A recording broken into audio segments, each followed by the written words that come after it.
श्री परमात्मने नमः।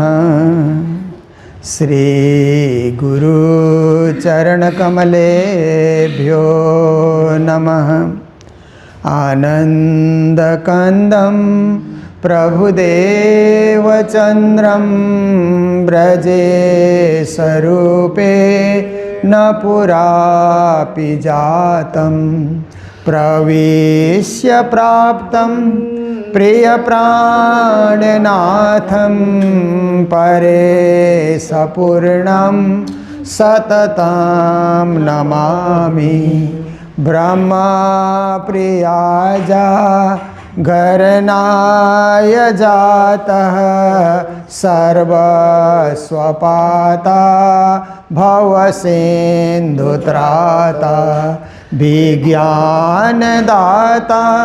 निज धर्मधाता दिनैकबन्धो शरणं प्रपद्ये।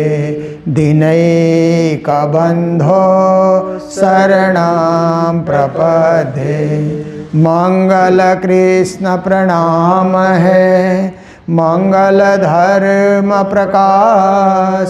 मंगल सुंदर साथ हैं मंगल धाम उजास। मंगल सुंदर साथ हैं मंगल धाम उजास।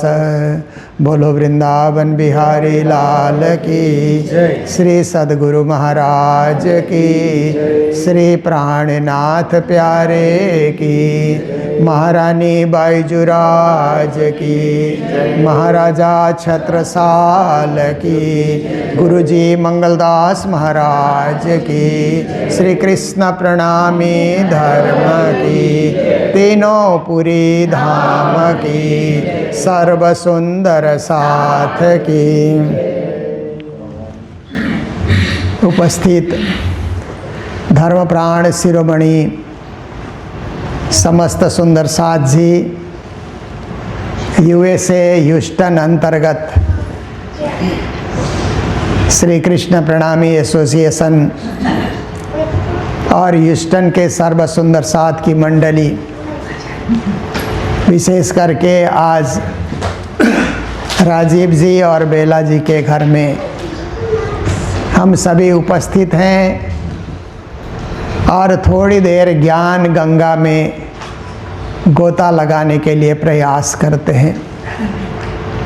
देखिए, इस संसार के अंतर्गत आप विचार करेंगे तो हर एक मनुष्य का अलग अलग स्वभाव होता है।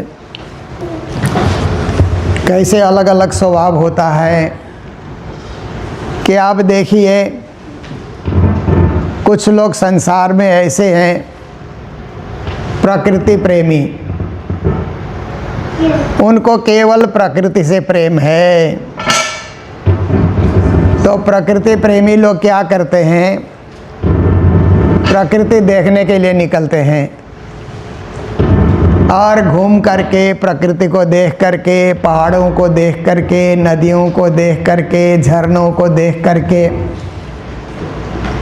फूल के बगानों को देख करके, हरियाली को देख करके खुश हो जाते हैं। आहा, कितना सुंदर संसार है। देख देख करके प्रसन्न हो जाते हैं, क्योंकि उनका ध्यान ही प्रकृति में है। और दूसरे स्वभाव के लोग होते हैं, वो क्या करते हैं कि पशु प्रेमी होते हैं। तो पशु प्रेमी लोग क्या करते हैं कि पशुओं को पालना, घास खिलाना, दाने डालना और उनके साथ प्रेम करना, उनको सहलाना, उन्हीं के साथ घुल मिल जाना। ऐसे लोग भी दुनिया में बहुत दिखलाई देते हैं। आप देखिए, भारत में, नेपाल में, भूटान में आप देखेंगे तो बहुत लोग गाय पालते हैं ना, घर में गौशाला रखते हैं। गौशाला नहीं रख सके तो एक दो गाय तो ज़रूर रखते हैं। फिर गाय को घास दाना देना, गाय का दूध निकालना, बछड़ों की सेवा करना, और फिर गौ प्रेमी बन जाना। गाय को माता समझना, गौ माता, ऐसा सोच करके गौ माता की सेवा में सदा सदा संलग्न रहना, ये कुछ लोगों का स्वभाव होता है। और कुछ लोग होते हैं कि पक्षी प्रेमी। वो क्या करते हैं कि चिड़िया के लिए घोंसला बना देना और घर में भी चिड़िया पालना, तोते को पालना या और कोई चिड़िया को पालना, उनके साथ घुले मिले रहना। ऐसे भी बहुत सारे लोग दिखलाई देते हैं। कुछ लोग मछली प्रेमी होते हैं, तो घर में ही मछली पालते हैं, उनको दाने डालते रहते हैं, उनका ध्यान रखते हैं। ऐसे लोग भी मिलते हैं। और कुछ लोगों को संसार में आप देखेंगे तो परिवार प्रेमी होते हैं। वो प्रकृति भी नहीं देखते हैं, पशु पक्षी भी नहीं देखते हैं, परिवार के साथ परिवार की सेवा में लगे रहना। मेरा परिवार, मेरा घर, मेरे बाल बच्चे, मेरे रिश्तेदार, सगे संबंधी, बस उन्हीं को खुश रखना, उनमें ही घुल मिल रहना, उनके ही बने रहना, उनके सुख दुख के साथी बनना। ऐसा कुछ लोगों का स्वभाव होता है। और कुछ लोग होते हैं पैसा प्रेमी। पैसा कमाओ, व्यापार करो, बिजनेस करो या और कोई प्रवृत्ति करो, धन कमाओ, पैसा ही तो सब कुछ है। जीवन में पैसा नहीं रहेंगे तो हम क्या करेंगे?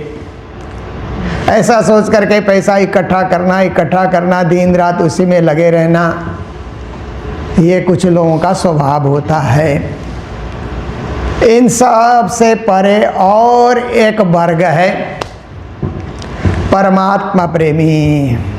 सब पास ही बात चल रही है। प्रकृति प्रेमी, पशु प्रेमी है ना, पक्षी प्रेमी, परिवार प्रेमी है ना, पैसा प्रेमी। और एक वर्ग अंत में ऐसा रह जाता है परमात्मा के प्रेमी, परमात्मा के भक्त।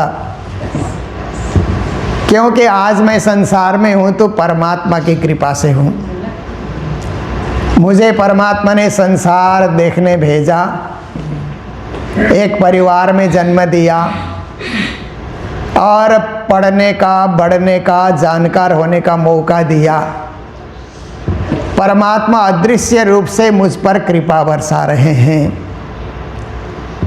मेरे अंदर आत्मा स्वरूप होकर के, साक्षी होकर के परमात्मा ही बैठे हुए हैं और मुझे सन्मार्ग प्रदान कर रहे हैं, धर्म का मार्ग प्रदान कर रहे हैं, सत्कर्म करने की प्रेरणा देते हैं, सत्संग करने की प्रेरणा देते हैं, भजन गाने की प्रेरणा देते हैं, वाणी गाने की प्रेरणा देते हैं, उनका ध्यान करने की प्रेरणा देते हैं। इसलिए हम परमात्मा के प्रेमी हैं। ऐसा भाव लेकर के ऐसे लोग जिस घर में होंगे उनके घर में एक मंदिर होगा ही होगा। क्योंकि वो सोचते हैं हमारे लिए सब कमरे हैं तो हमारे परमात्मा, हमारे पिया, हमारे धनी, हमारे मालिक के लिए भी तो एक कमरा होना चाहिए। छोटा हो बड़ा हो, हमारे लिए एक आसन है, बिस्तर है तो उनके लिए भी एक सिंहासन हो। छोटा हो बड़ा हो, जैसे परिस्थिति है और जैसे अपने पास व्यवस्था है। परमात्मा प्रेमी परमात्मा का एक मंदिर बनाते ही बनाते हैं।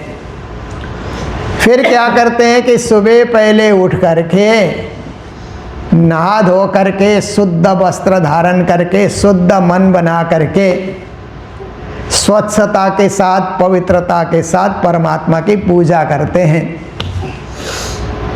क्योंकि उन्होंने हमें सब कुछ दिया तो हम भी तो उनको कुछ याद तो करें। उनको कुछ चढ़ाएं।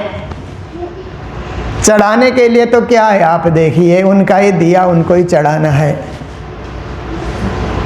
जैसे कभी कभी बच्चे होते हैं ना, माँ बाप का जन्मदिन आता है तो माँ बाप का ही दिया हुआ पैसे से कुछ खरीद करके माँ बाप को ही चढ़ा देते हैं ना, और चढ़ा करके खुश भी होते हैं बच्चे लोग, माँ बाप भी खुश होते हैं। माँ बाप देखते हैं कि ये पैसा इनका कमाया हुआ नहीं है, हमारा ही कमाया हुआ है, परंतु इन्होंने जो गिफ्ट, उस पैसे से गिफ्ट खरीदा और ला करके हमको दिया, तो उसमें उन्होंने अपने प्रेम, अपने हृदय का प्रेम, हृदय का भाव, हृदय की भक्ति, माता पिता भी मेरे जीवन में बहुत कुछ हैं, केवल मेरे मित्र जो फ्रेंड सर्कल बोलते हैं ना, वही सब कुछ नहीं है, माता पिता भी बहुत है मेरे जीवन में, ऐसा तो उन्होंने सोचा और कुछ हमें चढ़ाया, इसके लिए माँ बाप भी खुश हो जाते हैं। ऐसे ही परमात्मा भी खुश हो जाते हैं। इसीलिए परमात्मा को पूजा करते हुए कहते हैं न, त्वदीयं वस्तु गोविंद तुभ्यमेव समर्पये गृहाण सुमुखो भूत्वा प्रसीद परमेश्वर। ऐसा कहा जाता है कि हे परमात्मा, आपका दिया आपको ही अर्पण है, तेरा तुझको अर्पण, आपका दिया आपको ही अर्पण है, पर आपने मुझे दिया, मैंने उसमें अपने मन की भक्ति, हृदय का भाव, हृदय की श्रद्धा उसमें जोड़ा और आपको ही मैंने अर्पण किया। जो परमात्मा प्रेमी होते हैं, बिना परमात्मा की पूजा किए, बिना श्री राज श्यामा की पूजा किए, वो अन्न जल कुछ ग्रहण करते ही नहीं।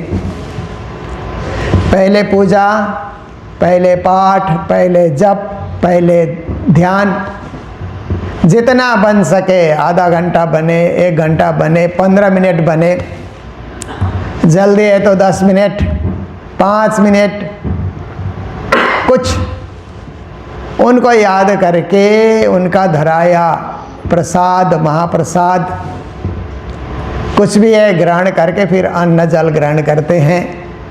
फिर घर का काम करेंगे, बाहर का काम करेंगे, नौकरी करेंगे, व्यवसाय करेंगे, व्यापार करेंगे, जो भी परमात्मा ने उनको दिया है उस कार्य में संलग्न होंगे, पर पहले परमात्मा को याद करके। और किसी दिन याद करने का वक्त नहीं मिला तो मन में बड़ा खेद होता है उनको, ओ आज पूजा हुई नहीं, आज हमने भोग धराया ही नहीं, आज हमने आरती उतारी नहीं। देखिए, परमात्मा प्रेमी को हर क्षण, हर वक्त, हर घड़ी परमात्मा की याद आती है।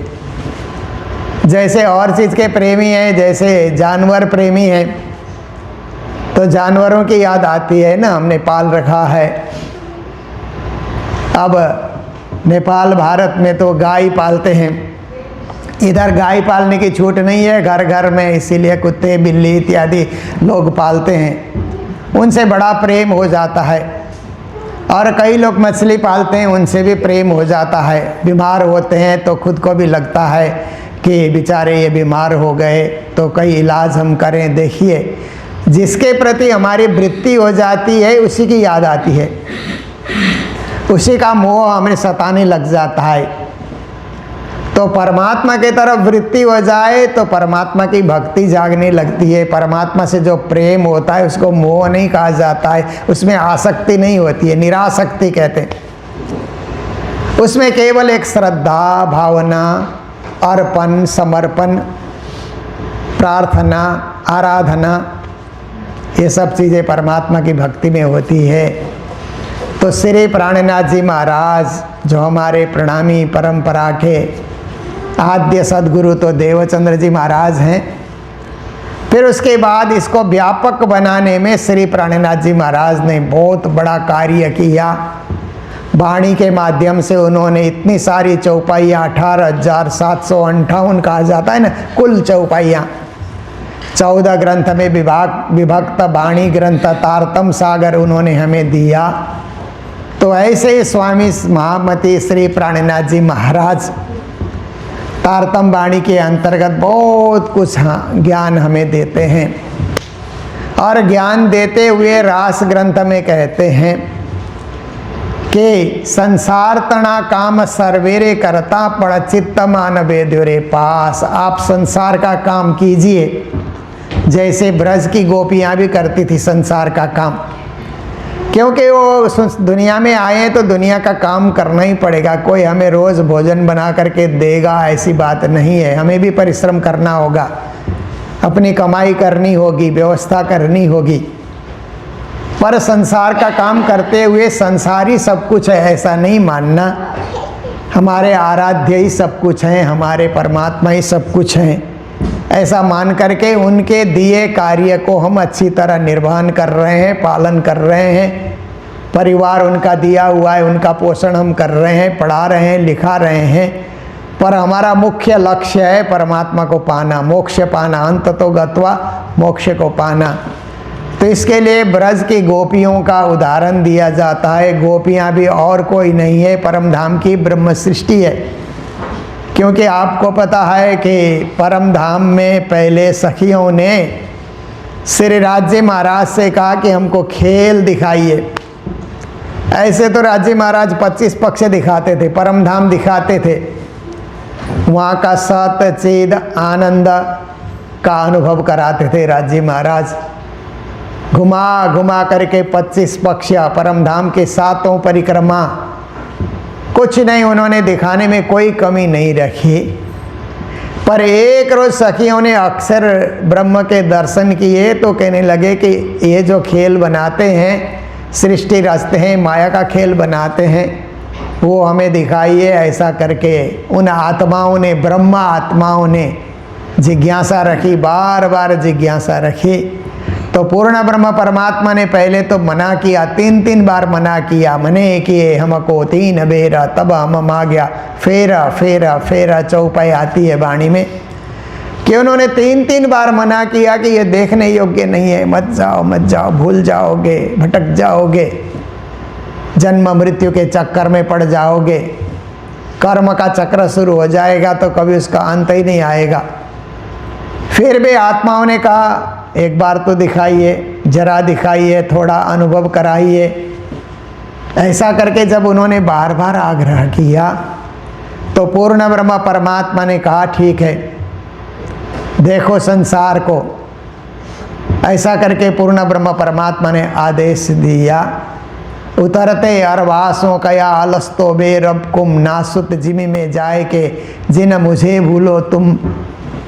उतरते उतरते उन्होंने कहा कि मुझे नहीं भूलना, नश्वर संसार में जा रहे हो माया का खेल देखने के लिए, पर मुझे नहीं भूलना, मुझे याद करते रहना। अगर भूल जाओगे तो मैं तुम्हें जगाने के लिए आऊँगा, उस समय मेरी बात को सुनना। इतना उन्होंने वचन दिया और वचन देने के बाद परम धाम की ब्रह्म सृष्टि, परम धाम की आत्माएं ब्रज की गोपियों में प्रविष्ट हो जाती हैं।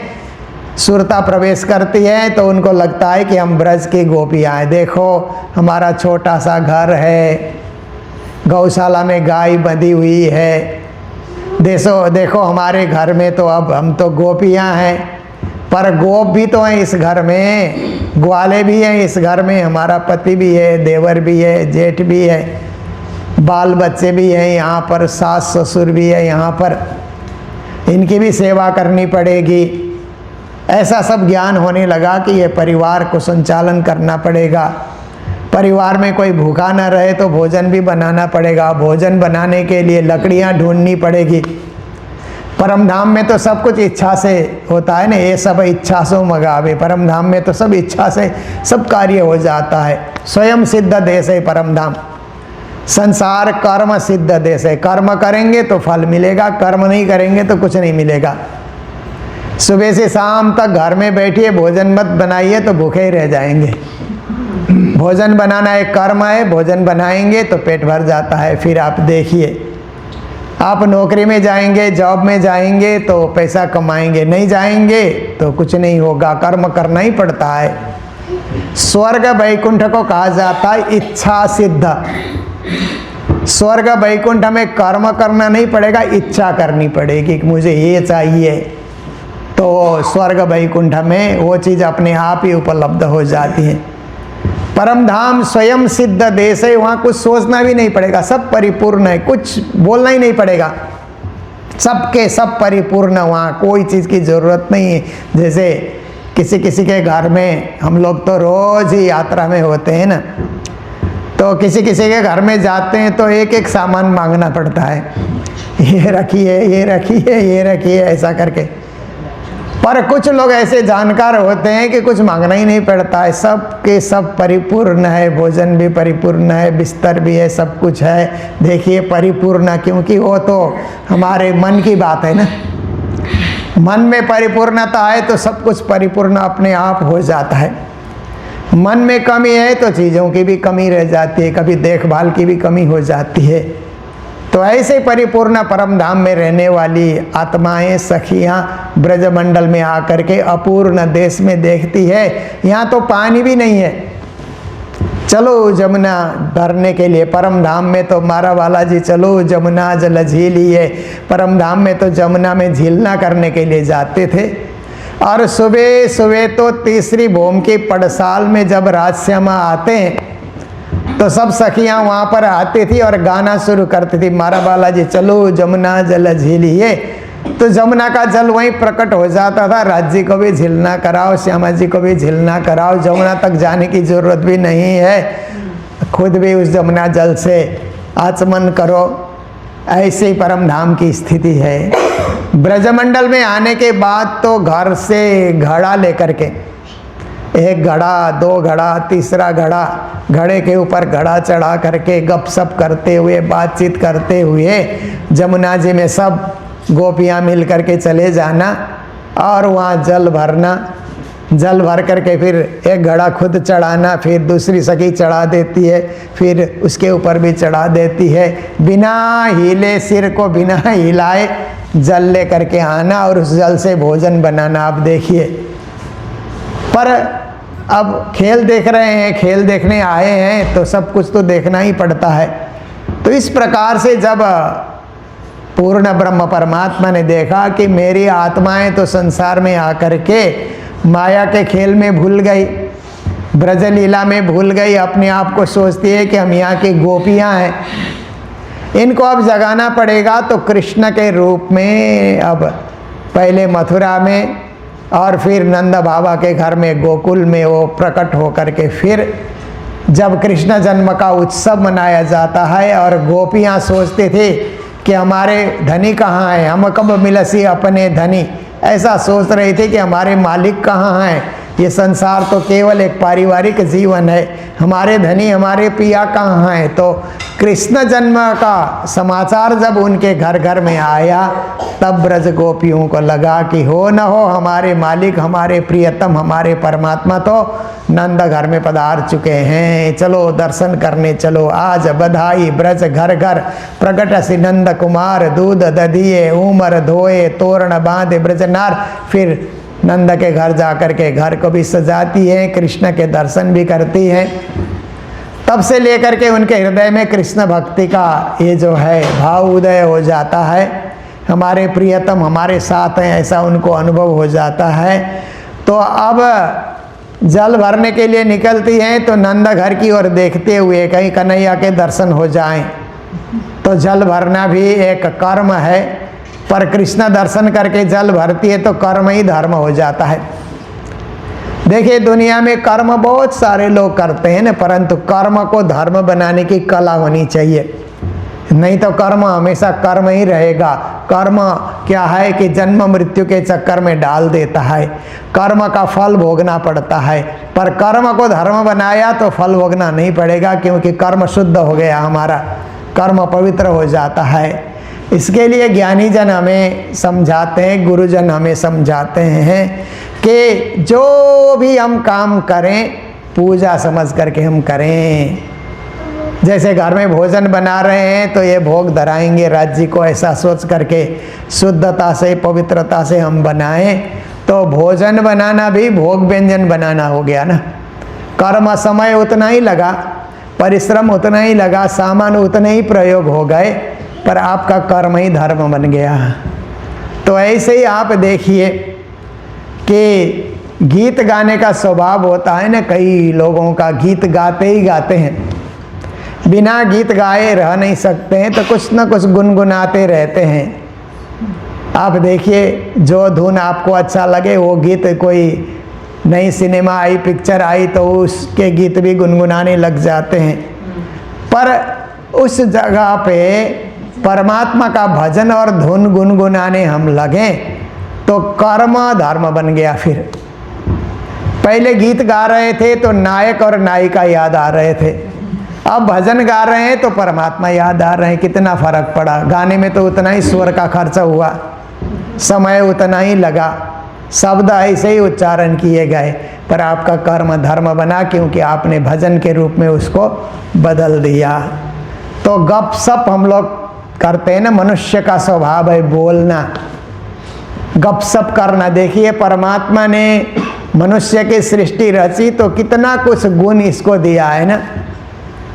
पशु प्राणी जो हैं वो बातचीत नहीं कर सकते हैं।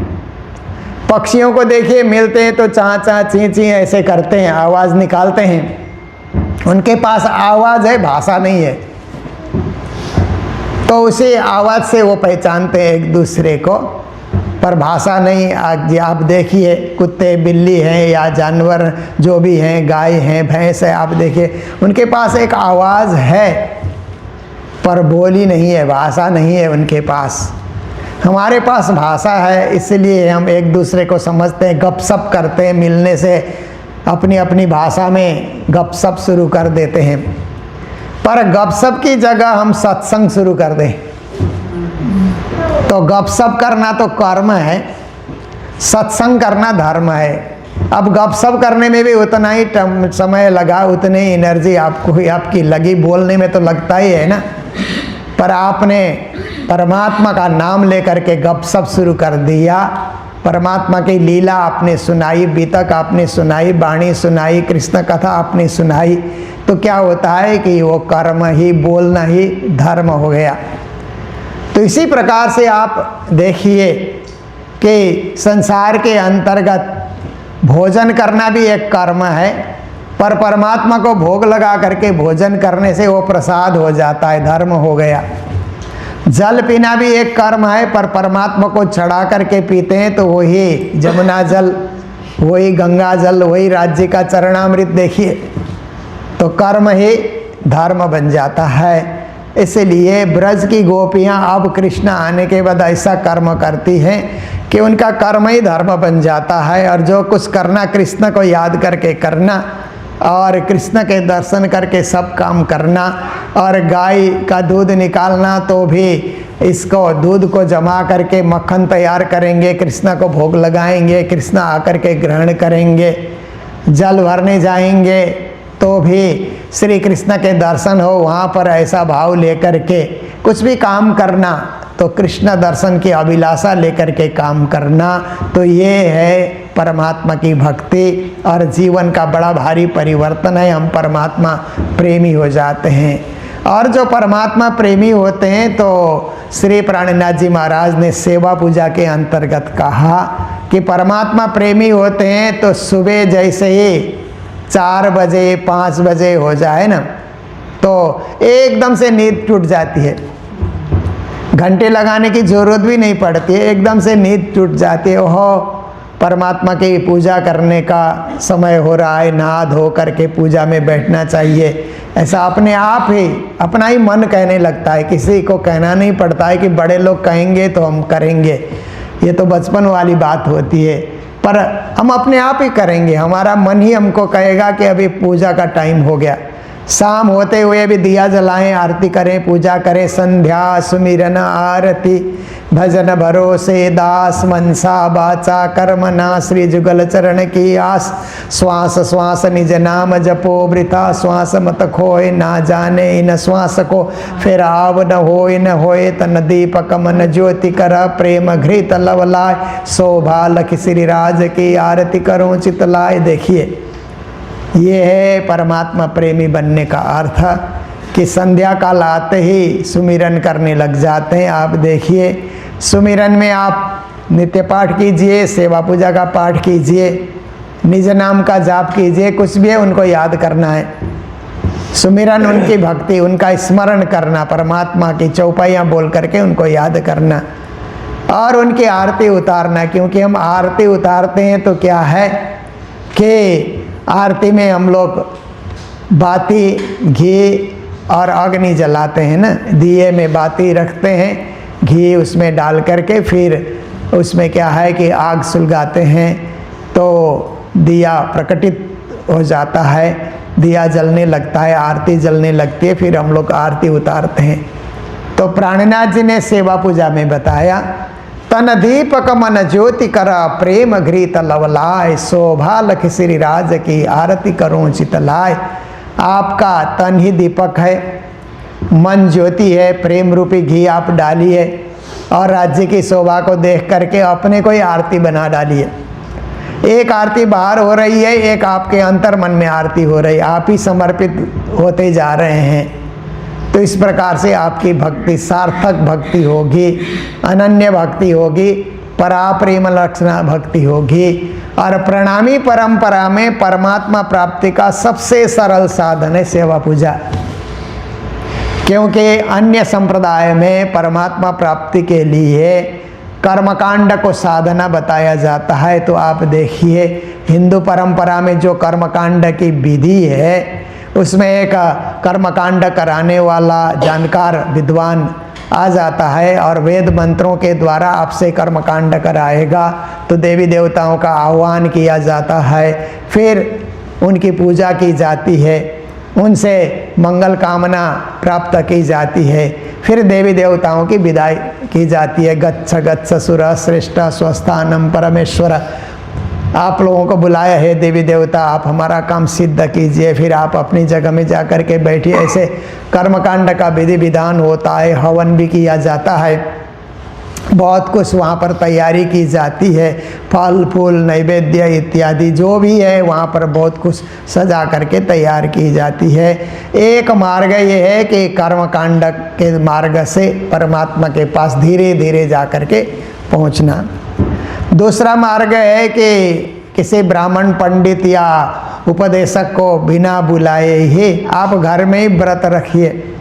आज सोमवार है, ये व्रत करेंगे, मंगलवार ये करेंगे, बुधवार ये करेंगे, क्योंकि हमारे इतने देवी देवता हैं कि 7 के 7 दिन आप व्रत करेंगे, महीने का महीना करेंगे, 365 दिन करेंगे तो भी देवताओं की कमी नहीं है।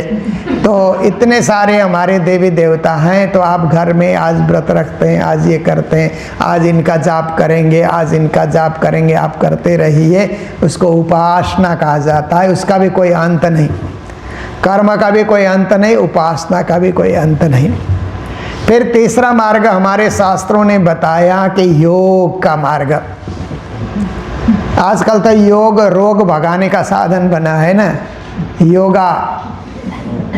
योगा लोग करते हैं रोग भगाने के लिए, पर प्राचीन समय ऋषि महर्षि रोग भी भगाते थे और आत्मा से परमात्मा तत्व के दर्शन भी करते थे। समाधि योग, यम नियम आसन प्राणायाम प्रत्याहार धारणा ध्यान समाधि, ये अष्टांग योग करके समाधि योग में परमात्मा की भक्ति में संलग्न हो जाते थे। तो ऐसे योग साधना से परमात्मा प्राप्ति करना वो एक मार्ग है। पर ये बहुजन हिताय बहुजन सुखाय, हर एक से योग साधना होना भी संभव नहीं है। क्योंकि एक तो बच्चे योग साधना नहीं कर सकते, बीमार नहीं कर सकते, बूढ़े लोग नहीं कर सकते हैं। उसमें तो योग साधना में तो पहले आसन में बैठना होता है ना। अब घुटन में दर्द, कमर में दर्द, पीठ में दर्द आया तो कहाँ आसन में बैठेगा, कुछ होगा ही नहीं। उसको तो अभी कुर्सी में बैठ करके जो कुछ हो सके उतना वो कर सकता है। इसलिए आसन साधना, फिर प्राणायाम करना, श्वास प्रश्वास क्रिया को नियंत्रित करना, ये सब है। फिर प्रत्याहार, इंद्रियों को अपने निग्रह में रखना, बस में रखना, धारणा, मन को स्थिर रखना, फिर ध्यान करना और समाधि योग में चले जाना। ये भी हर एक के बस की बात नहीं है। कुछ लोग इसमें भी पारंगत हो जाते हैं, करते हैं। पर इससे भी आगे का मार्ग बताया, ज्ञान का मार्ग। कि हम ज्ञानी बने, वेद पढ़े, पुराण पढ़ें, इतिहास पढ़ें, धर्मशास्त्र पढ़ें, हम महामती प्राणनाथ जी की वाणी पढ़ें, तारतम सागर पढ़ें, ज्ञानी बने। ज्ञान को पढ़ने से भी ज्ञान मिलता है, सुनने से भी ज्ञान मिलता है। आप सत्संग सुनने बैठते हैं तो भी ज्ञान मिलता है, क्योंकि ये तो ज्ञान का तो कोई अंत नहीं है। कहीं से भी हम सुने, पढ़ें, ग्रहण करें और ज्ञानी बने और ज्ञान के मार्ग से परमात्मा को पाएं। नहीं ज्ञानेन सदृशम पवित्रम मिह विद्यते तत्सोयम योगस्थम सिद्धि काले नात्मनि बिंदते। कृष्ण ने भी गीता में कहा, ज्ञान से बड़ा पवित्र करने वाला कोई और साधन नहीं है। पर ये सब साधन होते हुए श्री कृष्ण ने ब्रज की गोपियों को, जब कृष्ण 11 साल के हुए, 11 साल 52 दिन के हुए, रास उन्होंने दिखाया, ब्रज लीला दिखाई और रास लीला दिखाई। तो श्री कृष्ण ने कहा कि ब्रज गोपियों, ये सब मार्ग तो आज तक चले आ रहे हैं। जब से सृष्टि हुई ये वैदिक मार्ग, सनातन मार्ग तो ये प्राचीन मार्ग है, ये मार्ग चली आ रही है। परंतु ब्रज गोपियों, तुम लोगों को एक अलग से मार्ग, एक सुंदर मार्ग, सारगर्भित मार्ग, अर्थपूर्ण मार्ग और थोड़ा करने से ज़्यादा फल देने वाला मार्ग, ऐसे मार्ग तुम लोगों को मैं बता रहा हूँ। उसको श्री कृष्ण ने कहा प्रेम लक्षणा भक्ति का मार्ग, वो होगा भक्ति का मार्ग। परमात्मा से प्रेम करो। परमात्मा मेरे आत्मा के मालिक हैं, आत्मा के धनी है, प्राण प्रियतम है, ऐसा सोच करके तुम दुल्हा मैं दुल्हन और न जानो बात, इस कसों सेवा करो सब अंगों साक्षात, ये भाव लेकर के परमात्मा की भक्ति करो। वो मेरे प्राणों के नाथ हैं, प्राणेश्वर हैं, हम उनकी अंगना हैं। ऐसा भाव लेकर के परमात्मा की पूजा करो और कहो पिया तुम हो तैसी, मैं अर्ज करूं मेरे पियू जी हम जैसे, तुम जिन करो मेरा तलब तलब जाए जीव जी। ऐसे भाव लेकर के परमात्मा की भक्ति करो, उसी को प्रेम लक्षणा भक्ति कहा जाता है। और उस भक्ति के द्वारा आप जल्दी से जल्दी तीव्रता के साथ, तीव्रेन भक्ति योगेन यजता पुरुषम परम, आप आसानी से उस प्रेम लक्षणा भक्ति के द्वारा परम धाम पा सकते हैं, राजश्यामा को पा सकते हैं, उनके चरणारविंद को पा सकते हैं। इसी को प्रणामी धर्म, इसी को निजानंद संप्रदाय, ऐसा करके हमें गुरुजनों ने समझाया। प्रेम लक्षणा भक्ति का मार्ग है जो ब्रज की गोपियों ने किया। गोपियाँ भी और कोई नहीं, हमारी आत्मा थी। रास में भी हमारी आत्मा आई, पर संसार देखने की इच्छा पूरी नहीं होने से जागने के ब्रह्मांड में आकर के भी आत्मा परमात्मा की भक्ति में लगी हुई है। तो उस परम पद और मोक्ष पद को इसी मार्ग से हमें पाना है। तो इस यात्रा में मैं आया, और ऐसे तो मैं हर बार प्राणनाथ जयंती का लक्ष्य लेकर के ही आता हूँ। जितने भी बार मैं आया, हर बार प्राणनाथ जयंती मनाने का लक्ष्य मेरा रहता है। और इस बार वर्जीनिया के सुंदर साथ की हार्दिक इच्छा रही, क्योंकि बहुत सारे नए सुंदर साथ भी उस क्षेत्र में एकत्रित हुए हैं। तो उन्होंने कहा कि ये प्राणनाथ जयंती का मौका हमें दिया जाए।